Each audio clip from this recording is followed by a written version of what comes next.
Hello and welcome to Inside Indiana Business. I'm Gerry Dick. Naval Surface Warfare Center Crane Division. It's a high-tech hotbed covering more than 62,000 acres in rural southern Indiana, the world's third largest naval installation. It's home to work on a wide range of advanced military technologies, touching everything from Tomahawk cruise missiles to the Triton II submarine.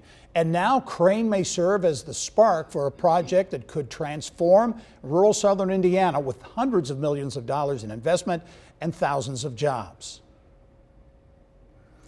Developers say 16 companies have committed to setting up operations in a planned Munitions Campus in nearby Bloomfield, a $75 million federally backed initiative announced in 2023, part of a much larger national security industrial hub near Crane. Texas-based American Center for Manufacturing and Innovation is developing the Munitions Campus, envisioned as a sprawling property with upwards of 2 million square feet of space in dozens of buildings. The big catalyst in Bloomfield is the adjacency to Crane and all that that community is providing to our nation. And so we've seen significant demand from companies wanting to be close to Crane and to work with Crane, and also the benefits that Indiana has to offer from its workforce, from its ease of transportation along I-69. And that's really what brought our focus to that community in that area. Developers think the Munitions Campus could generate more than $600 million in private investment from defense-related companies in aerospace engineering, advanced manufacturing, artificial intelligence, and propellants. And with it, the prospect for thousands of jobs.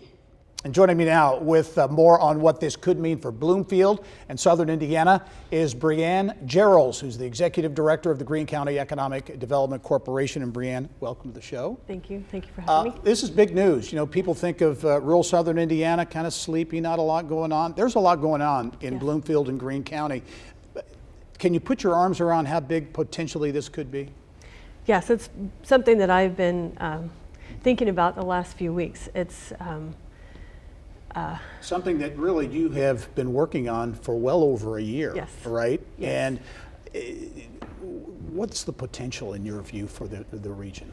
Well, and not just the jobs that we're attracting with this announcement, but the jobs that could, just the multiplier, the economic multiplier effect. You've got, they may or may not have a spouse or significant other or children. And so what are they going to do for a living? What kind of jobs do they do? And not just that, but then also the opportunity for careers for a future workforce. And the kinds of jobs, these are good paying jobs, right? Yes, the average salary is $115,000. Wow. Mm-hmm. You mentioned jobs, workforce, you're going to have some housing issues you'll need to deal with. But at the point, as we were talking off camera, that you made, these would be new jobs coming in, but importantly, these would be jobs for existing residents, new kinds of jobs for those who are already there. Yes, yes, and we, you mentioned housing. Mm-hmm. So that's one of our main goals is we want as many of these folks to live in Greene County as possible. Of course, it benefits the entire region if they move outside Greene County,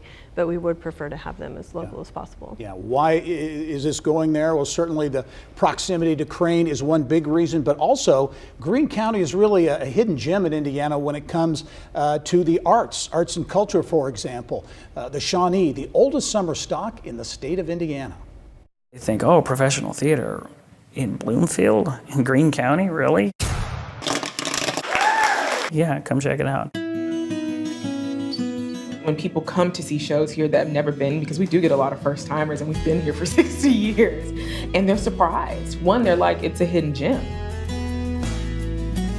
Well, I think what makes us unique is the fact that you have all these professionals from all over the United States that choose to come live in the middle of a field in Bloomfield.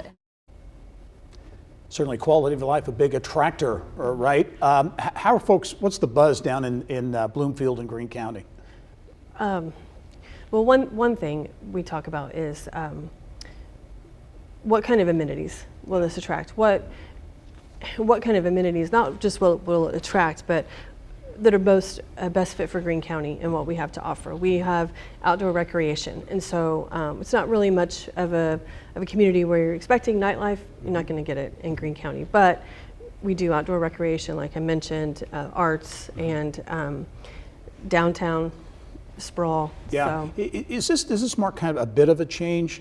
Maybe there was a period in time when the community was maybe resistant to a bit of change. This would be big change, and I think many people would say big change in a positive way. Is it more accepting in the community now? Yeah. I've been with GCDC for 17 years, and to see the shift from just the attitude about economic development in general has been really refreshing to be a part of. But there's definitely been a shift over the last few years about, okay, there are big things happening in Greene County, could absolutely be a part of it. All right. Brianne Jerrels is the Executive Director of the Greene County Economic Development Corporation. A lot on your plate. Appreciate you taking the time to come in. And I know in terms of a groundbreaking, developers are thinking certainly this year, maybe in the second or third quarter. Right. All right. Yeah. Thanks very much, Brianne. Thank you.